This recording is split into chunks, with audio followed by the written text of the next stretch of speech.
The Dow makes history. Bitcoin is now valued at over $1 trillion. Congress has spent 13% of the GDP to make up for a 5% downturn and isn't stopping there. Price increases have hit commodities across the board, and gas prices are up a staggering 22.5% year over year. What's a country to do? No sector has felt the pain of change more than housing. Lumber, appliances, and every other point in the housing and construction supply chain have been disrupted, while housing demand continues to push the limits of supply. Here to make sense of it all, I'm excited to welcome today's guest, Dr. Robert Dietz, Chief Economist and Senior Vice President for Economics and Housing Policy for the National Association of Home Builders. Rob is one of the nation's leading authorities on tax and housing policy with a PhD in economics from Ohio State University. Prior to joining NAHB, he was an economist for the Congressional Joint Committee on Taxation. Rob, it's a pleasure to have you on the show. Good to join you, Linda. Congress just passed some notable spending bills. Even with the pandemic, Q4 GDP was down 1% from the year prior. Considering the pre-pandemic growth rate of the economy, GDP is only about 5% below where it would have been without lockdowns. In December, Congress passed a COVID relief bill with spending equivalent to 4.2% of GDP. And just last month, in March, they passed another stimulus of about 9% of GDP. The latest infrastructure bill spends 10%. That is a lot of stimulus to make up for 5% shortfall. Tell us, please, what is all this spending going to do to inflation and interest rates? Well, I think you saw a government, whether it was the prior administration, the current administration, the Federal Reserve, other kinds of policymakers, who took the COVID crisis and the idea of lockdowns very seriously. So we had a 15% of GDP deficit last year. The expectation is for 2021 that the federal deficit's going to be 10% of GDP. And as you said, we've got trillions of dollars of stimulus moving through the system. This was a really unusual business cycle. And typically in a downturn or a recession, you find that household incomes go down because of job losses. But when you look at the aggregate data, disposable personal income actually increased and increased substantially due to all those programs. So from a stimulus perspective, these policies were very successful. There's a reason that the economy has a tremendous amount of momentum going into 2021. And our expectation is that GDP growth this year, because of all that money, is going to be at least a 6% growth rate for the year, which will be the best economic performance for the economy since 1984. But as we like to say in economics, there's no free lunch. And we're seeing some of that in the housing market. The housing market is the leading sector of the economy in the sense that we often go through what the rest of the economy is going to experience. We go through it first.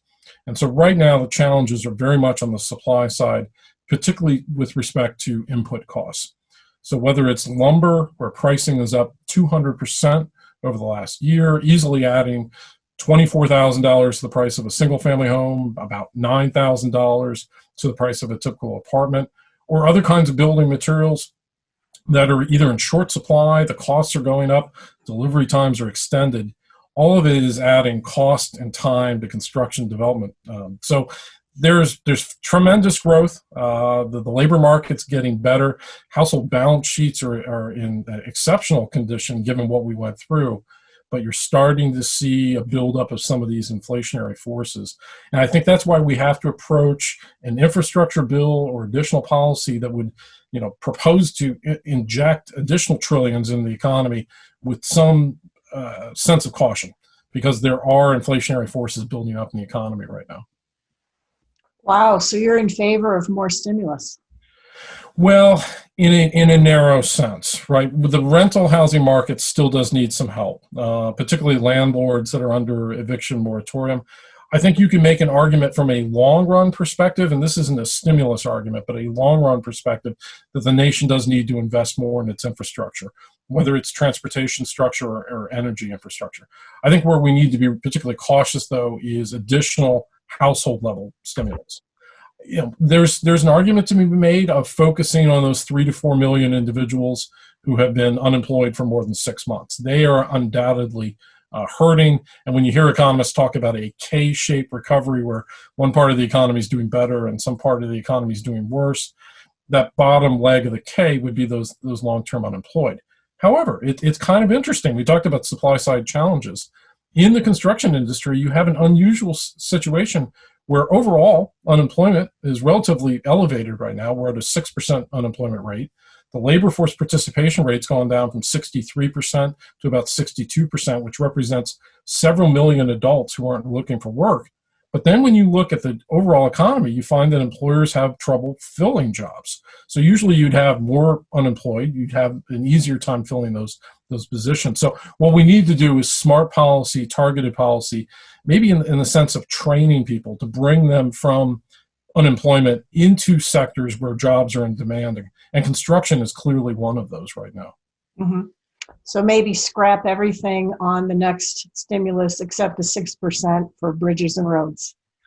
I think that's a decent idea as a starting place. And I think with the negotiations between the Republicans and the Democrats are going to have to do that, because the challenge right now is, we said there's no free lunch. Any additional, unfinanced, unpaid for additional government spending is going to cause inflation. And we're expecting an increase in inflation in 2021 right now. And there becomes the challenge. So, how much additional government spending and what are the taxes that you're willing to accept to get there?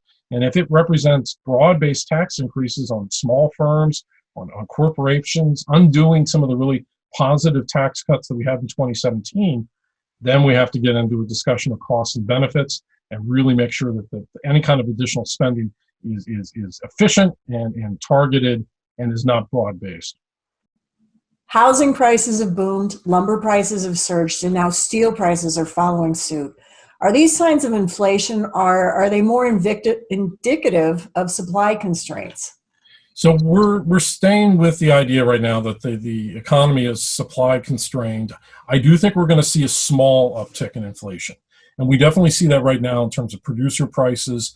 I think there's an expectation that we'll see what's called the core PCE measure of inflation. That's what the Federal Reserve looks at. It's going to get up above 2%. And 2% is the Fed's target.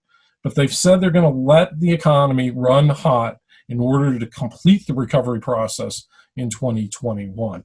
But as you said, whether it's home prices or in commodities, you're beginning to see those price pressures up. So the key economic policy question, particularly for the Federal Reserve with respect to monetary policy, is, are these temporary pressures that will be relieved as we get more manufacturing, as we get more supply of these building materials, for example, in the construction side, and then we feed into those inputs and we'll have more of them, and so the price growth ends?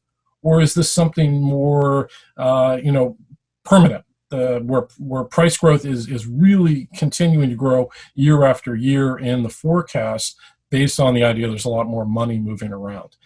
As I said, I lean more to the idea with the Federal Reserve that it's temporary, but we're going to see this uptick this year, and it's a warning then with respect to future fiscal policy. So when do you foresee prices moderating?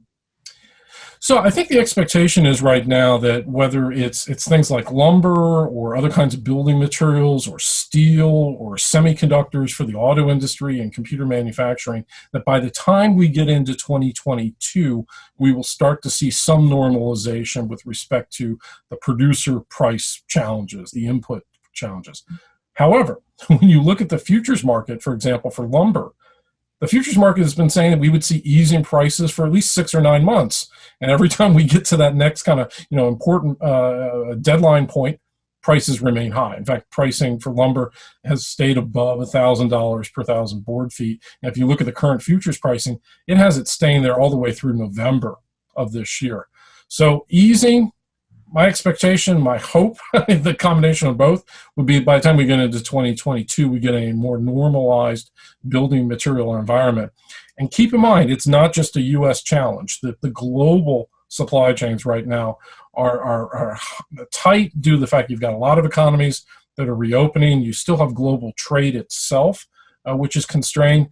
And as we've been saying in our forecast talks, there was no greater metaphor for the current health of global supply chains than that container ship that got stuck in the Suez Canal. That was the perfect metaphor for what's going on with respect to global supply chains. And that includes passenger travel as well. But I think, unfortunately, a lot of those factors will continue through 2021. I think that's brilliant. One of the things that I've always admired is that you're a conservative forecaster. At IBS, you forecast that multifamily starts would fall to 349,000 this year, then rise to 365,000 in 2022. We only had data through last November when that estimate was made. And just today, the Census Bureau released the residential construction report for March. Starts are averaging 440,000 units at an annualized rate for Q1.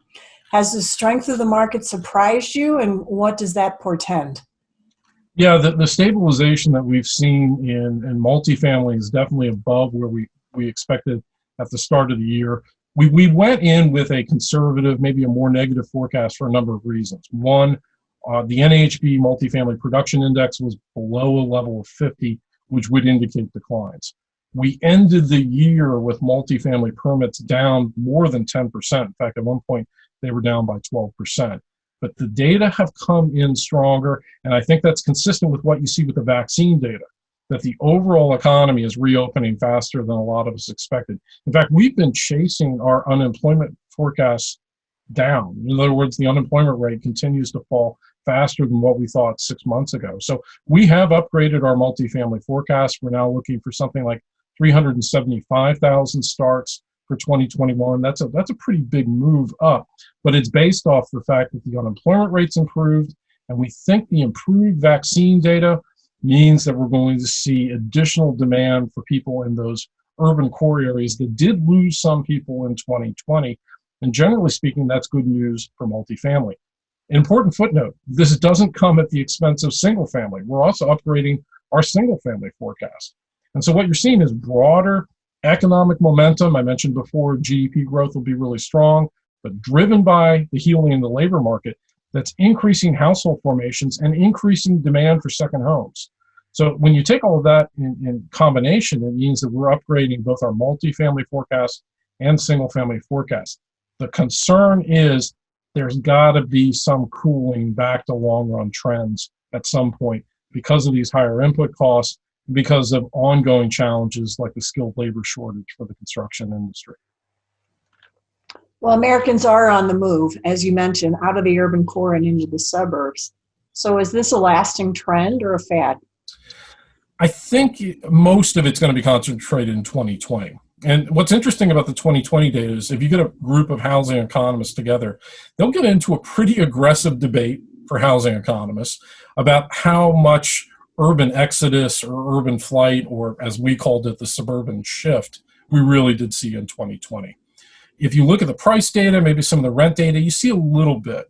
If you look at the construction data, which is what we tend to focus on, in other words, single family and multifamily permits, without a doubt, you had faster growth in construction in lower density, lower cost markets more like ex-urban areas, rural areas, and it was for single family and multifamily construction. It was both shifting out. But I think the story, and this gets to that broader upgrade of the overall forecast, is one where this demand is going to roll back in 2021. I think some of the suburban shift is going to persist on a partial basis because of a rise in telecommuting. Our estimates indicate, based on some survey data, that maybe 30 to 40% of the American population is likely to pursue not a work from home every day type model, but maybe something like a 3-2-2 model. Work in the office 3 days a week, work at home 2 days a week, and of course a 2-day weekend. And again, that's just 30 to 40% of the workers. We got to keep in mind there's a large part of the workforce that has to be at work to get the job done. But if even with that 30 to 40%, they can shift and live further out. And that means they can be a little bit more strategic in terms of finding that housing, whether it's an apartment for rent, single family home for rent, or an entry level purchase. So I think we get partial persistence on some of that suburban shift because of telecommuting, but we know a lot of demand is going to roll back into the urban cores of metropolitan areas across the country. So is that suburban shift going to drive people from multifamily to single family? To a certain extent. But I think we have to be careful. This could be easily exaggerated. Some of the growth in single-family housing demand was going to take place anyway. We've got the leading edge of the millennials have turned, about age 41. The bulk of the millennial population is in their mid to late 30s. They were going to make some of that move from multifamily to single-family during this time period anyway. But the virus crisis did accelerate some of that. So I think we're going to see that younger population that would typically come into the multifamily space. That's going to occur, and it's going to occur with greater numbers as we get more mass deployment of the vaccine, particularly for young people. Because as we talk in April of 2021, we have to keep in mind only about a third of the American population is fully vaccinated, and most of them are baby boomers. So the demand that would come from those younger people being vaccinated still lies ahead of us. And I think that's why you see an uptick in some of that multifamily demand right now. Well, the single family rental market was born of the last housing crash and has grown into its own quite viable sector in the last years. How is that market doing in the wake of economic conditions? Single family built for rent is a market that we really do expect to see some growth here over the next few years. Rental tenure status, being able to rent is an important part of the housing life cycle for people. And when we try to measure it right now, we think on the construction side, single family built for rent represents about 4 to 6% of overall single family construction starts. So it's probably about 60,000 units a year. Now that's not nothing, it's fairly significant, but it is a single digit share. My expectation is over the next few years that 4 to 6% could easily become 6 to 8%. We're going to be adding tens of thousands of additional single-family rental units to the marketplace. And of course, that adds to the millions of single-family homes that became rentals when their owners chose to rent them out rather than put them up for sale. So whether it's ownership of the existing single-family rental stock or construction of single-family built for rent, I do think that's a growing sector, and it's going to reflect some of the change in consumer preferences of people looking for more space, maybe for a little bit more yard, but still wanting a rental housing experience. Construction labor has long been an issue for builders. The cycle in available work from a worker's perspective is brutal. Even now, employment for residential construction workers is 12% below the peak of 2006. Can anything be done to overcome these cycles and keep a trained workforce engaged? This is a clear agenda item for the overall construction industry. At any given moment, the construction industry is short 200,000 to 300,000 construction workers. Now, we've got kind of an unusual environment right now where residential construction, its workforce is larger than it was a year ago. We're one of the few sectors that added workers during this particular recession. In fact, the industry is almost 90,000 workers larger than it was a year ago. Non-residential construction, on the other hand, is smaller than it was before the virus crisis. So there has been some substitution effects where builders, remodelers, apartment developers have attracted workers from the non-residential construction sector. And if we think about the construction sector more broadly, particularly if we do get a large infrastructure spending package, we're going to have to recruit hundreds of thousands of additional workers into the sector. And whether it's because immigration has been declining or the fact that we have not done a particularly good job of recruiting younger Americans into the sector, that story's got to be told. And so good work is being done by organizations like the Home Builders Institute that trains construction workers, or just working with trade schools and community colleges to bring people into the industry. And as we said, one of the things in the forecast is that the unemployment rate has been going down faster than what we thought, say, 6 months ago. That can occur with additional speed if the construction industry continues to create jobs. The housing shortage grows, even so. Market conditions between residential and non-residential vary. Does this portend opportunity for missing middle and larger multifamily construction? I really think it does. So one of the things that we've seen since the end of the Great Recession was the multifamily production in that 2 to 10 unit space as a share of total production went way down.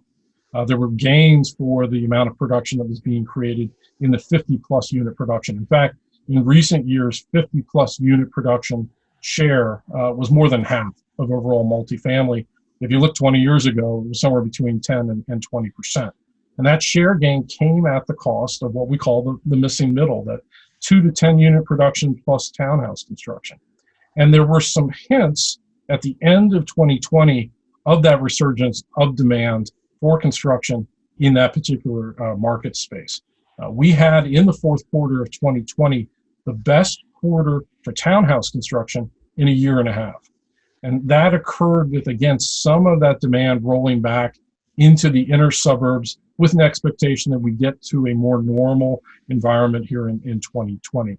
So I think we're going to build on some of that momentum. We're going to see growth of 2 to 10 unit multifamily. It's not going to get back to where it needs to be, but the share is going to go up. And in fact, if you look at the first quarter 2021 data, the relative count of production of that missing middle multifamily is up more than 30% compared to a year ago. That's fantastic news from your lips to God's ear. That's right. Well, this was the fastest 20 minutes of my week, and I really appreciate you being on the show, Rob. I hope you'll come back soon. Absolutely. It was good to be here, Linda. Thank you. Rob, you remain one of the smartest guys out there, a true voice of reason, and you've always seemed to follow the numbers to the truth. We need your voice of clarity, especially today. Rob, thank you for joining us today, and I hope you will look for us on our next exciting show of NAHB Power Hitters.